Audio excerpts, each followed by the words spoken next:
नमस्कार। अमेरिका के 30 मिनट के वह ऑपरेशन जिसने मानव विश्व की राजनीति में एक जबरदस्त परिवर्तन ला दिया, ऑपरेशन एब्सोल्यूट रिजॉल्व। जी हाँ, वही ऑपरेशन जिसके द्वारा वेनेजुएला के राष्ट्रपति का पतन हो गया, मार्दो का। जी हाँ, और पतन भी ऐसा वैसा नहीं, बाकायदा अमेरिका की सेना ने, जिसको एक तरह से स्पेशल फोर्स था, डेल्टा फोर्स, उन्होंने उनके घर से और उनको और उनकी वाइफ को उठा लिया और एक तंग से गिरफ्तार करके न्यूयॉर्क के जेल में डाल भी दिया गया। जी हाँ, माना जाता है इस पूरे ऑपरेशन में लगभग अमेरिका के 150 विमानों का प्रयोग हुआ और लगभग 40 के आसपास इसमें कैजुअल्टी यानी मौत हुई। इसके बाद बाकायदा ट्रंप ने कहा कि हमारा ऑपरेशन सफल रहा।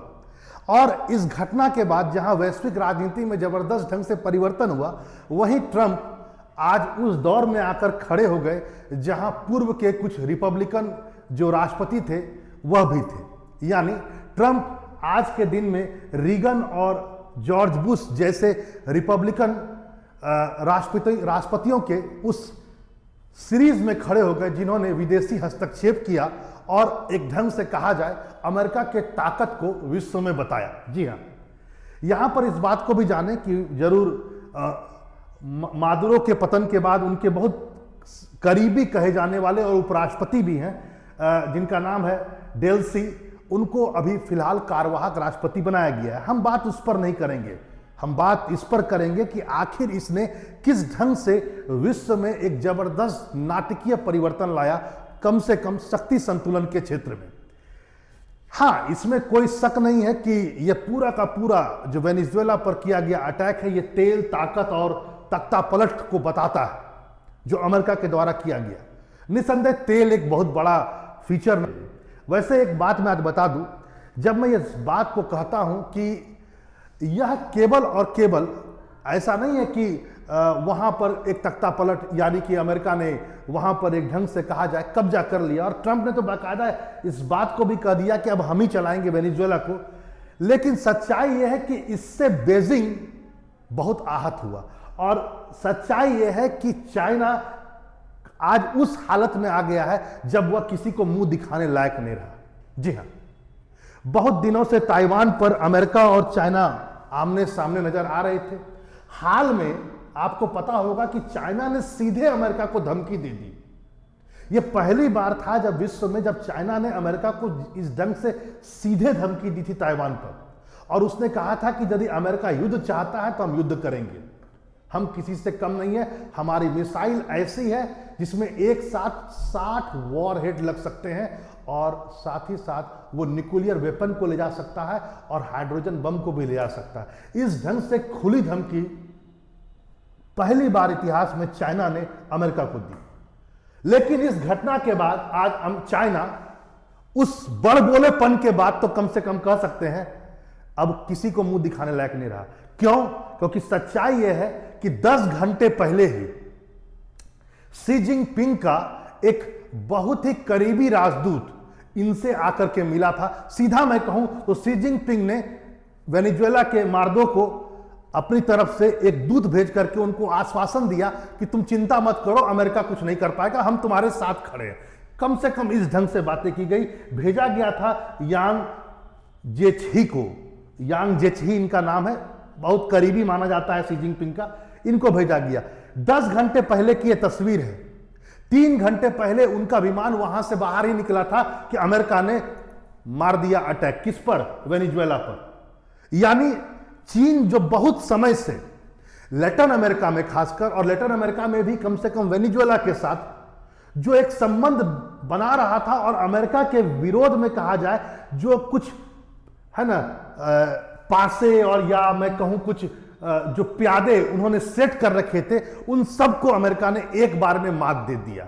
सच्चाई यह है, इस घटना के बाद आप सिंपल कह सकते हैं कि 100 सोनार की और 1 लोहार की यही चिरतार्थ हो रहा है अमेरिका के साथ। चीन ने जो कई सालों में जो चीज को प्राप्त किया था लैटिन अमेरिका में, अमेरिका ने उसे चुटकी बजाते ही सबको समाप्त कर दिया। देखिए क्या क्या सब, और बता दिया कि वर्ल्ड में दूसरा कोई बॉस नहीं है, तुम लोग बिना मतलब का चक्कर में पड़े हुए हो चाइना। सुन लो आज सच्चाई, सुनिए इस बात को चीन का मकसद था कि वेनेजुएला के जरिए लैटिन अमेरिका में सप्लाई चेन को बढ़ाया जाए, मतलब अपना माल ज्यादा बेचें। ठीक है भैया, इसके लिए चीन चाहता था कि वेनेजुएला के बंदरगाह पर चीन का प्रभुत्व स्थापित हो जाए। ठीक है, इसके लिए चीन ने बाकायदा ला गुएरा बंदरगाह जो है वेनेजुएला का, इसको विकसित करने का प्रस्ताव रखा। और सच्चाई यह है कि कल का जो अटैक हुआ, यानी कि जो अमेरिका ने अटैक किया, सबसे पहले इसी बंदरगाह को उड़ाया। सर्जिकल स्ट्राइक एक तरह से कहा जाए, इस स्ट्राइक के द्वारा सीधा उड़ा दिया गया। यानी अमेरिका ने साफ चाइना को बोल दिया कि तुम जो सोच रहे हो यहां पर कम से कम लैटिन अमेरिका या इस पूरे क्षेत्र में अपना किसी प्रकार का दबदबा क्रिएट करना भूल जाओ। मैंने क्यूबा क्राइसिस, मिसाइल क्राइसिस में भी रसिया को नहीं छोड़ा, तो तुम क्या होते। और इस ढंग से इन्होंने साफ स्पष्ट शब्दों में अमेरिका ने कह दिया कि पूरा अमेरिका, यानी कि नॉर्थ अमेरिका और साउथ अमेरिका, लैटिन अमेरिका को जिस पार्ट जिसको आप कहते हैं साउथ अमेरिका को, वहां पर मैं किसी भी प्रकार के किसी भी प्रतिद्वंदी को बर्दाश्त नहीं करूंगा।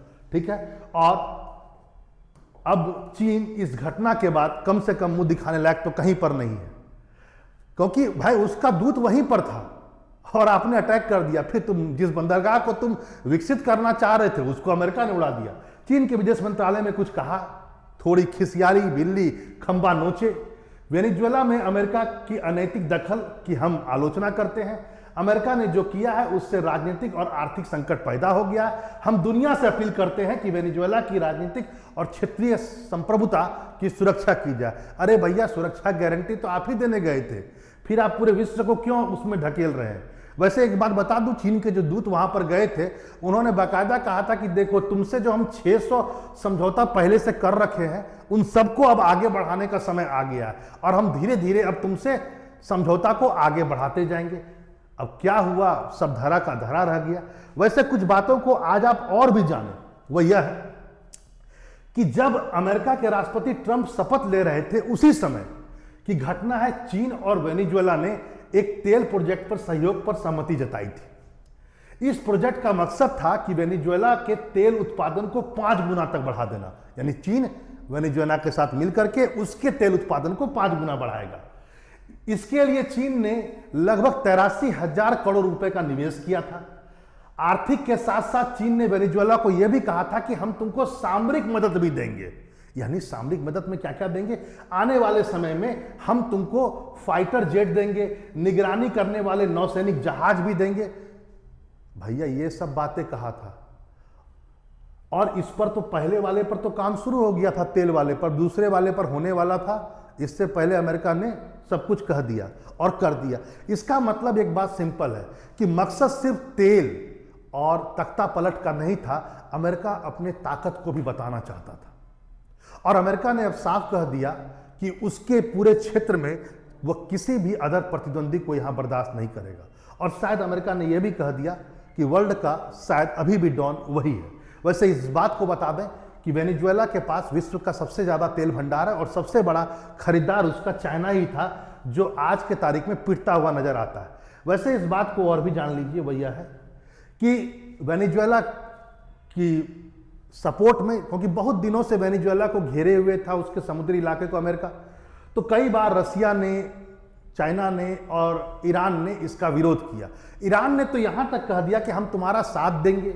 ईरान ने यह भी वादा कर दिया वेनेजुएला से कि अमेरिका से बचने के लिए हम तुमको हथियार भी सप्लाई देंगे।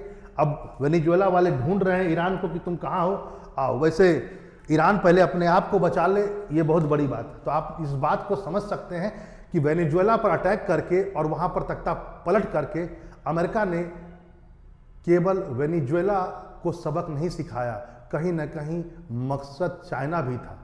और अब चाइना कहीं ना कहीं बैकफुट पर आता हुआ नजर आ रहा है।